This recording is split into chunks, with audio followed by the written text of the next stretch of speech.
This is Pet Life Radio. Let's talk pets. The views expressed by guests on this program do not necessarily represent the views of the host or owners of the Doggy Diva show and do not necessarily constitute endorsement of products. Medical information discussed by guests on this program are those of the guests and is only for informational purposes and should not replace medical advice by your local veterinarian professional. Hi, this is Susan Marie from the Doggy Diva show. This week, celebrating National Puppy Day and inspiration from a pet fashionista. That's what's on our show this week. Let's get started. Hey, did you hear that?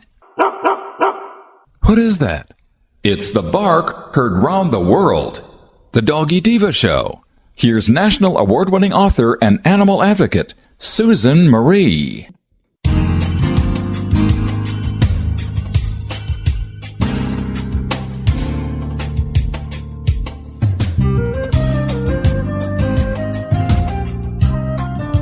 Hi, welcome to the Doggy Diva show, the show for animal lovers.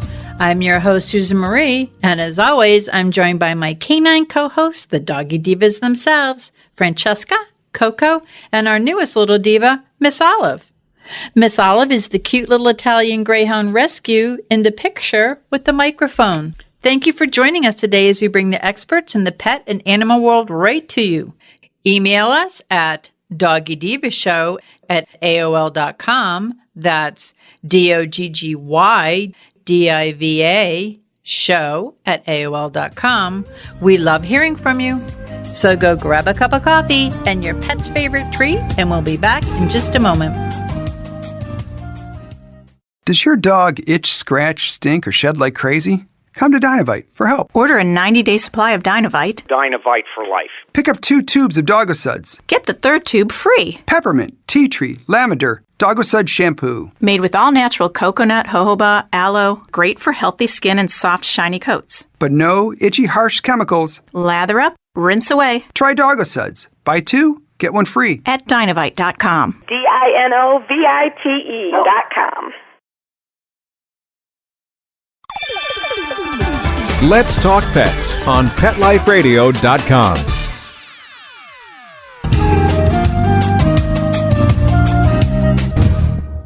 Welcome back, everyone, to the Doggy Diva show. I am here with Monica Leighton, president of Professional Pet Sitting, and with our pet tip of the week. And it's a very special day today, Monica. Can you tell us about it? Today is National Puppy Day. We all love our puppies. I know there is nothing more exciting to me than checking my Instagram and seeing all these like cute little puppy videos to put a smile on my face. So some tips in bringing home a new puppy to the household. One, prepare the family, make sure each dog has their own space, make sure that if you have any existing pets, bring them along, let them meet the new puppy outside of the house. That way it's not a, territorial thing, because of course, when they get home, that puppy is going to need a little bit of space. So, your established pets are going to have to give up a little bit of territory. So having a meeting, someplace else that isn't in the house will kind of break that meeting up a little bit. And also, for puppies in general, so many dogs, unfortunately, get given up to a shelter or rescue or get put to sleep because of behavioral issues. So I always tell everybody, when you have a puppy, that is the time to work with a trainer, to, spend the money, because training a dog is, it's gold. It really is. You're going to have that dog for a long time. And the better behaved that dog is, the better it's going to acclimate in your family, the more places you're going to be able to bring it. Make sure you try to socialize your pet at a young age. That way, it's good with other animals, and do things to kind of desensitize the pets. There's so many that come in, to vets' offices. And if you have to, let's say the dog gets an ear infection, or it has an eye problem, or you just need the toenails clipped. A lot of them, it's so foreign and it's done so infrequent that it becomes a very scary thing. And, you get that fight or flight response when it's scary. So they either take off, or they get nippy, or they, just don't like the experience. So I always tell people who have puppies, mess with their feet all the time. You can get a little nail file and just kind of try to file the nails just to get them used to doing the nails if there's not enough to clip.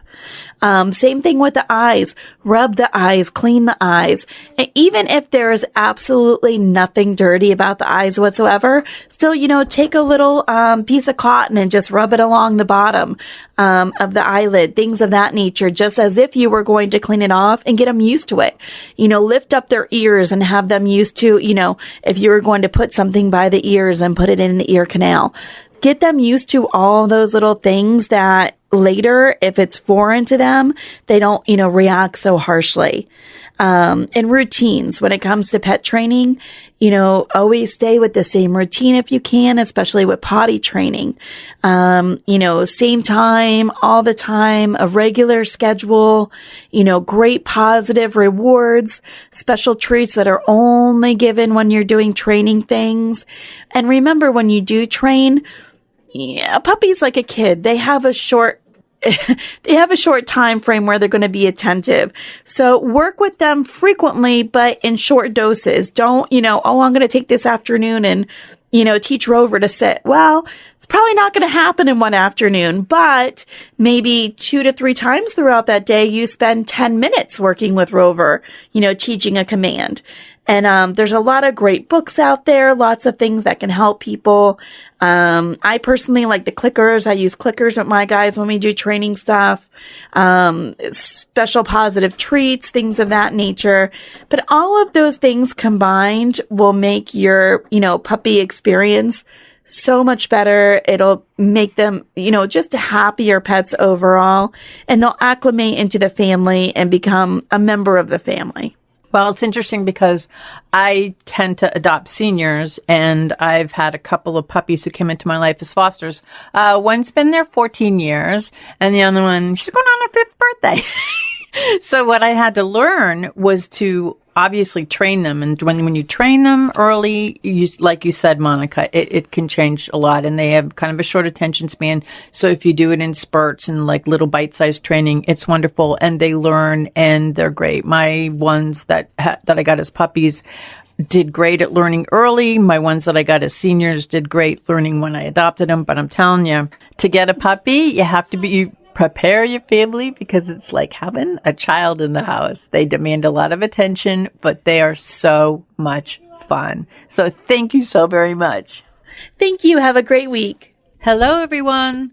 Miss Olive and Sophia the Doggy Diva want to thank you for your amazing response to their special book, Miss Olive Finds Her Forever Home. And they want to let you know that Miss Olive Finds Her Forever Home is now available in both hardcover and softcover, and that's at Amazon.com. As Miss Olive says, woohoo, yippee! Thank you, everyone. Coming up, have you ever met a fashionable pug?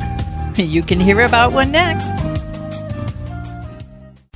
DGP is an all-natural formula proven to help aging pets with joint and mobility problems. It goes to work quickly, providing vital nutrients to the joints while reversing the effects of age. Some people see results in as little as 7 days. Don't let your dog struggle another day. Call 800-521-0543 or visit dgpforpets.com and enter the code DOGGY, that's DOGGY, for 25% off your first order and free shipping.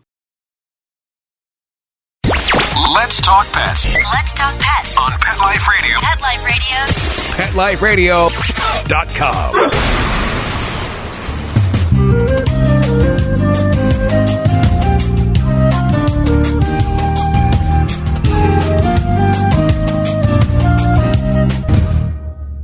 Welcome back, everyone, to the Doggy Diva Show. Today, we welcome back award-winning author Laurren Darr, who has been a pug-loving pet fashionista since childhood. Laurren has been named PAWER, P-A-W-E-R, Woman by Fidos of Reality blog, and was a 2015 and 2016 finalist for Pet Industry Woman of the Year, and in 2018 was named Pet Age Woman of Influence. So here today, we are welcoming back Laurren to talk about her new book, her latest book, PugTuttie and the Smoking Tail. And welcome back, Laurren. Well, thanks for having me again. I love always being on your show. Oh, we love having you. And as we always say, you're like a sister from another mother, because we go back to our childhood and our obsession with pets. And I think it carried into adulthood. I agree. Well, Laurren, you're so accomplished in the pet fashion industry, and your beloved PugTuttie served as your inspiration. Can you tell the listeners about yourself? Because you really are a woman of influence in the pet fashion industry. I founded the Pet Fashion Guild about 6 years ago, and that was inspired by my PugTuttie from childhood. My first rescue pug, as we've said before rescue was a word and became cool. Mm-hmm. And I used to dress her and play with her, and I know how close bonds and connections can be between humans and their pets through pet fashion, and that was the inspiration for the Pet Fashion Guild. And then I have Left Paw Press, where we publish books like PugTuttie and the Smoking Tail. You have like a lot of books that are out there. First off, can you tell the listeners about Tootie? Sure.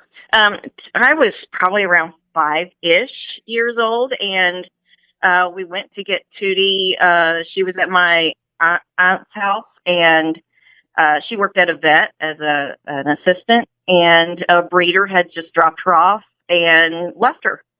So they didn't know what to do with her. She took her to take care of her for the weekend, and Tootie kind of snuggled up over to me in a corner, and it was love at first sight. And my parents knew that we were not leaving that house without that dog.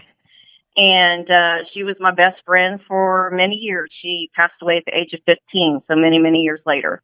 Yeah, she lived a very full and exciting life, and we first learned about her and your basic pug obsession, and and on your way to being a fashionista in your first book, which was an award-winning book, Lipstick on a Pug, and you now have a new book out, PugTuttie with the Smoking Tail. Can you tell us a little bit about your first one and going into your second one here? Sure. Lipstick on a Pug talks about how when I was little, I would dress up Tootie. I wasn't into dolls and things like that. I had my dog, and I would dress her up and put clippy earrings on her. And I even took my grandmother's lipstick and smeared that on Tootie at one point in time. And that was the inspiration for Lipstick on a Pug. And I know that you can relate to that story yourself. Totally.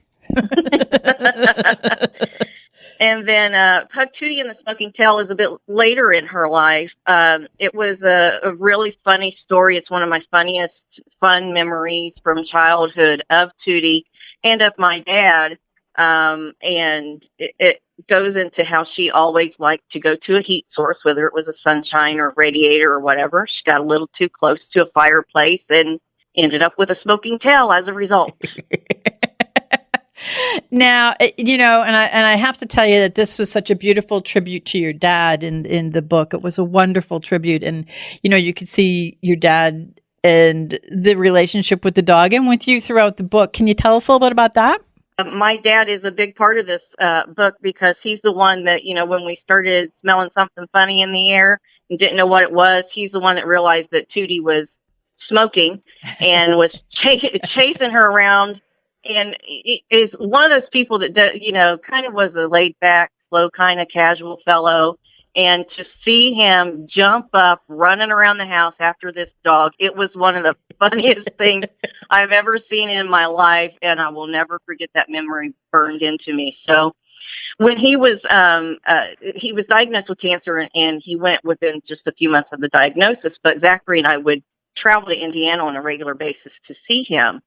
And we were reminiscing about how he was talking about how I was crazy about dogs and things like that. And this story just came up, and we were laughing so hard that we cried. And Zachary, my son, was there.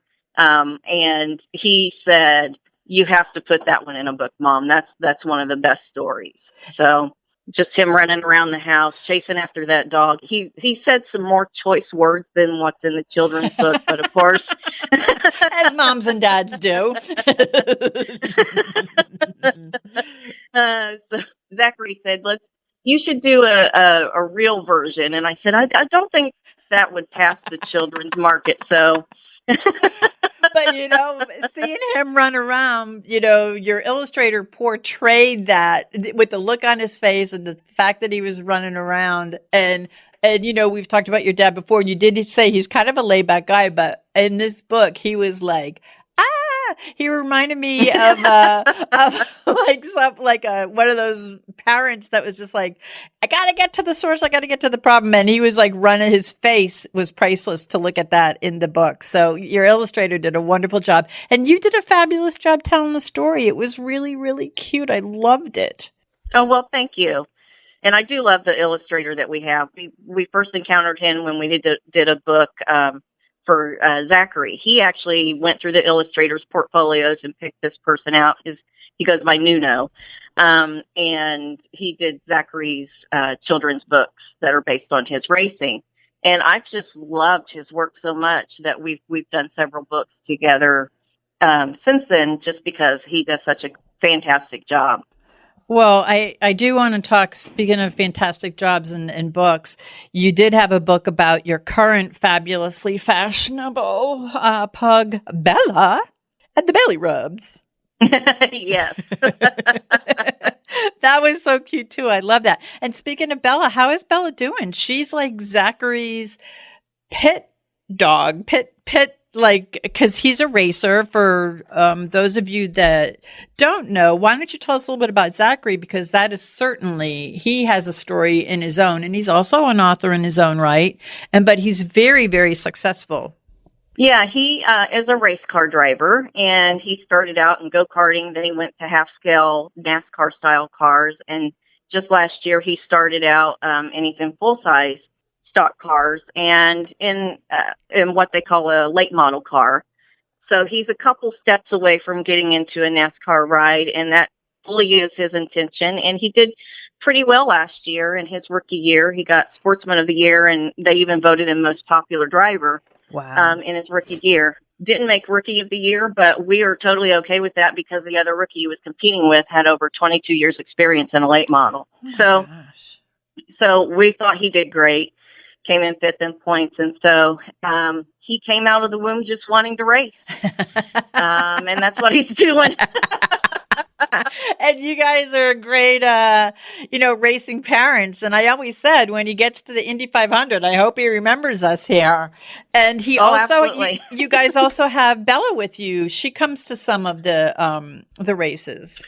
Yes, absolutely. In fact, I just finished a book on Bella being the Pet Fashionista. But as you and I were talking before the show, the weather has not cooperated up here in the Midwest. And I have her new tutu that matches Zachary's new race suit.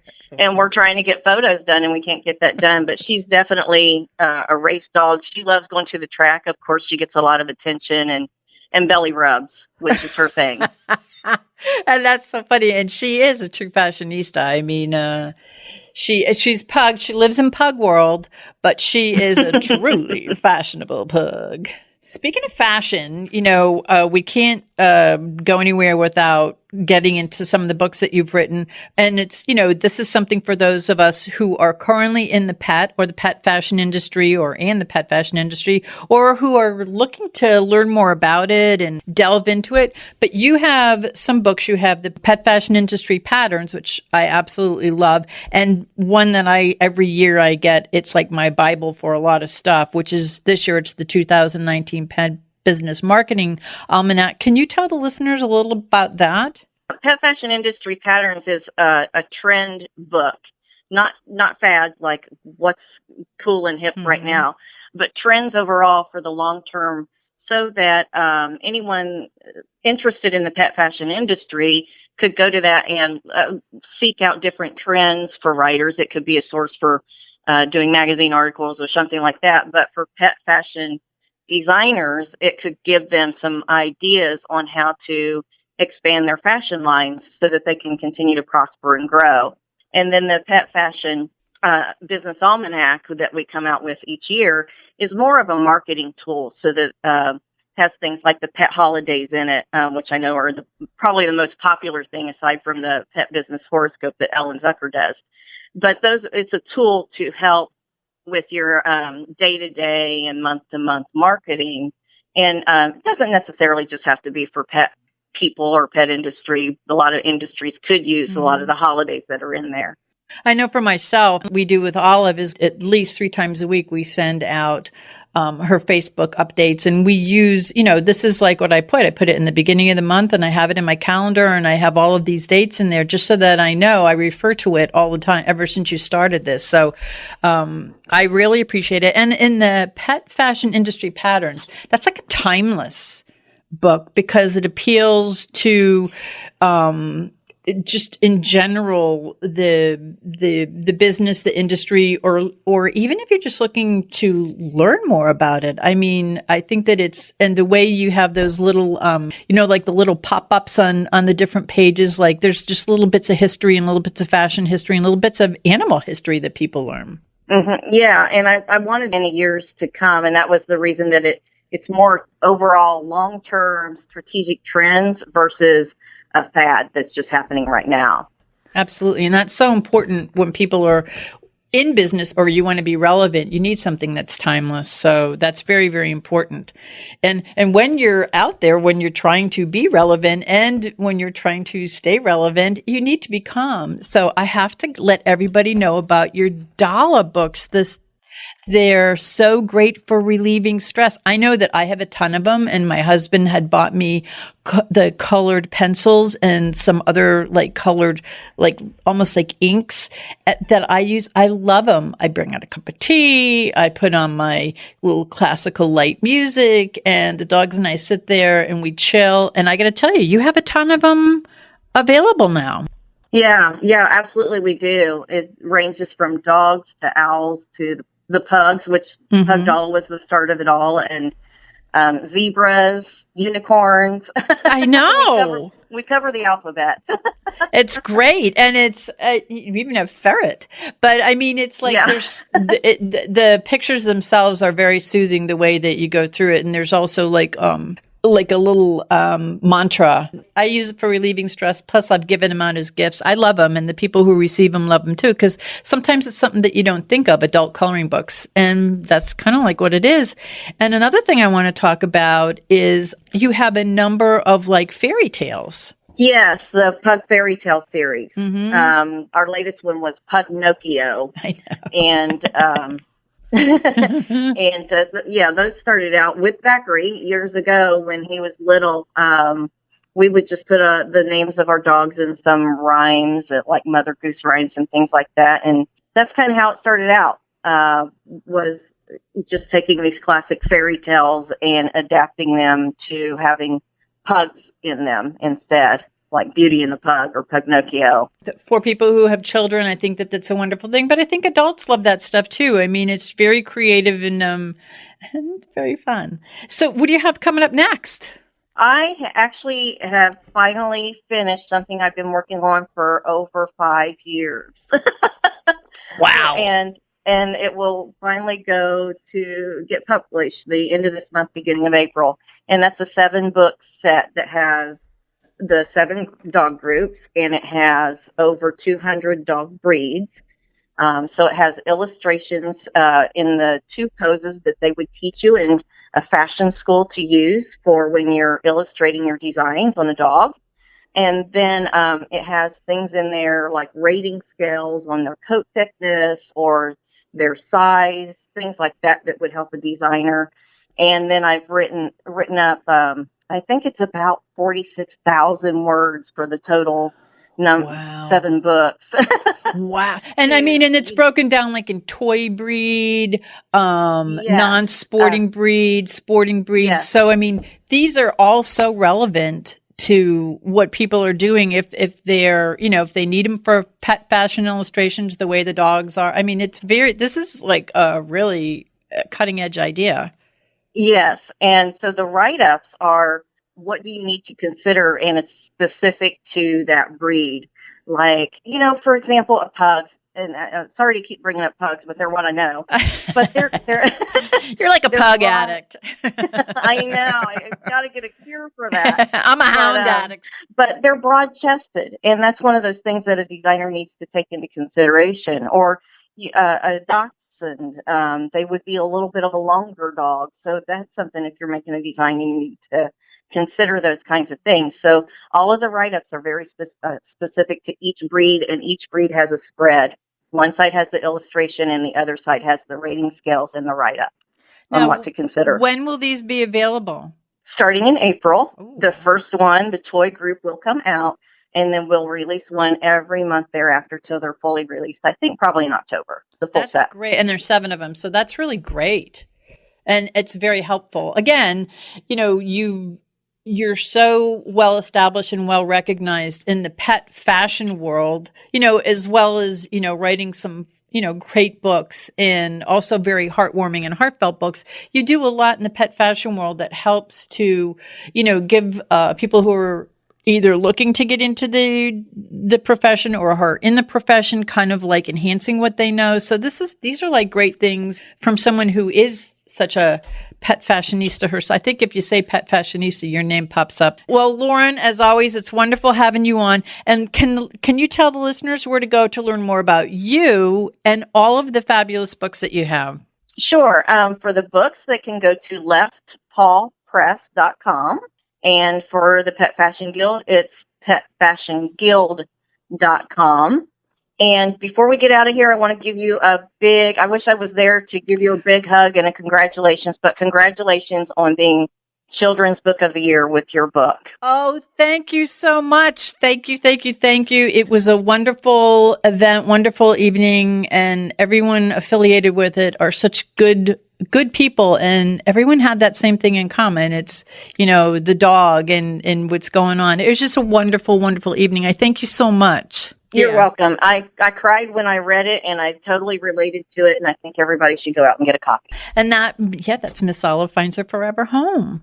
I really want to thank you for being my guest today. And you know what? I also want to thank you because what you've done and it's really cool to know someone like this because there's a lot of people involved in this aspect. There's a lot of people involved in that aspect. But what you've done is you've brought pet fashion and pet rescue together, highlighting that strong bond between humans and their pets. And you know what? It's okay if you want to dress your pet up. It's okay if you don't want to dress your pet up.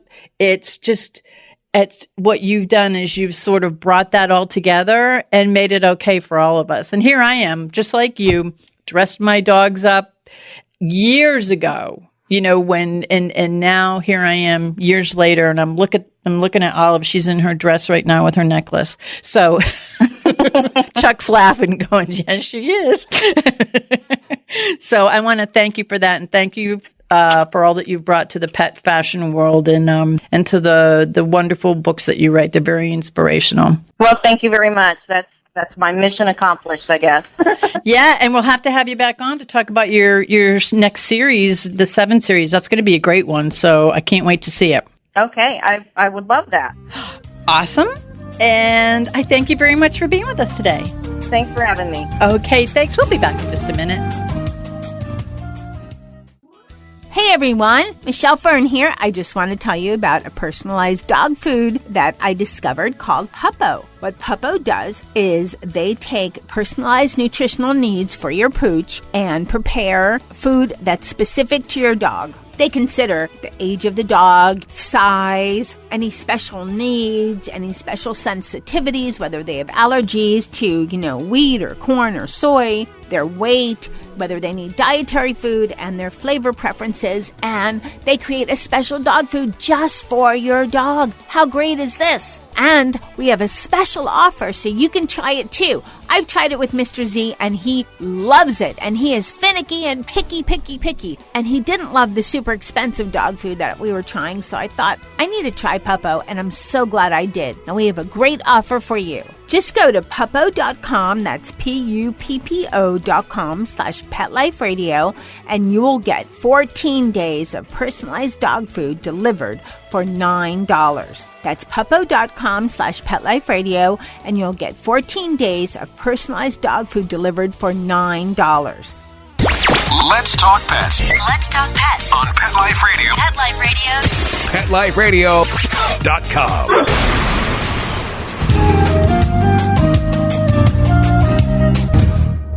We would like to thank our guests this week. And also, as our Doggy Divas always say, please love your pets because they love you unconditionally. And please remember to adopt, foster, spay, neuter, and microchip. And as always, please have a great Diva week, everyone. That's all for this episode of the Doggy Diva Show. To find out more, go to our website, thedoggydiva.com. Also, find us on our Facebook page, The Doggy Diva Show, and tell your fellow dog lovers about it. Don't miss Susan Marie, Miss Olive, and the Doggy Divas right here for the next episode. See you again soon.